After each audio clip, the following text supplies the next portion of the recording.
You know, during these projects, I often reach a point where I have an obstacle that seems insurpassable. Like I don't know what to do next. And in these moments, all I can think of is the end of the line, is the feeling, the why. And that's the one thing that keeps me going.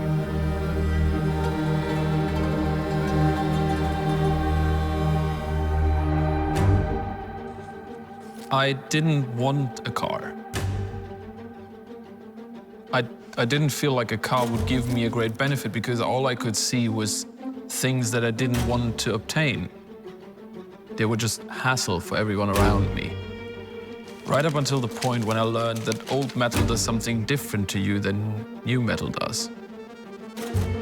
And in my infinite wisdom, or lack thereof, I bought the very first thing I took a look at.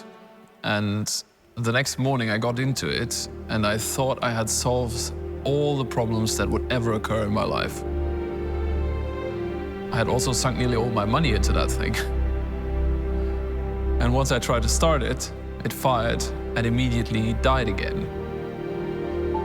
At which point I was mortified because I had no idea what just happened.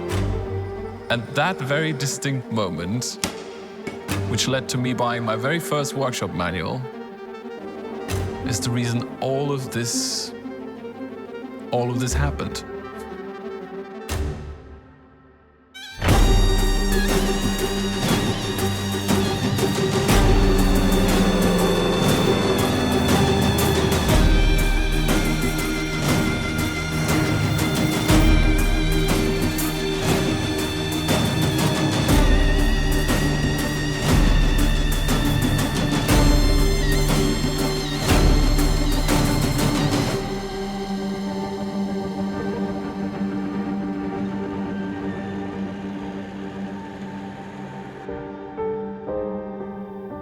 Over the years, people started to assume that I love a challenge.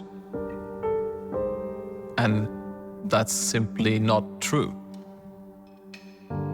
I just have the habit of coming up with projects that require an intense amount of effort. And I have learned that it's the one way I can pay for it. Like I can put in the hours, I can put in the labor. And that's my way to get to that experience.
I often wonder how it must have felt to be the very first person to see something. To not even know if at journey's end there is something to see. You know, those iconic photographs from days gone by. They didn't know what they were going to see. They just went. And in those latest of nights, when I don't know what to do, that's what I want. And that's why I keep going. That's why I keep searching.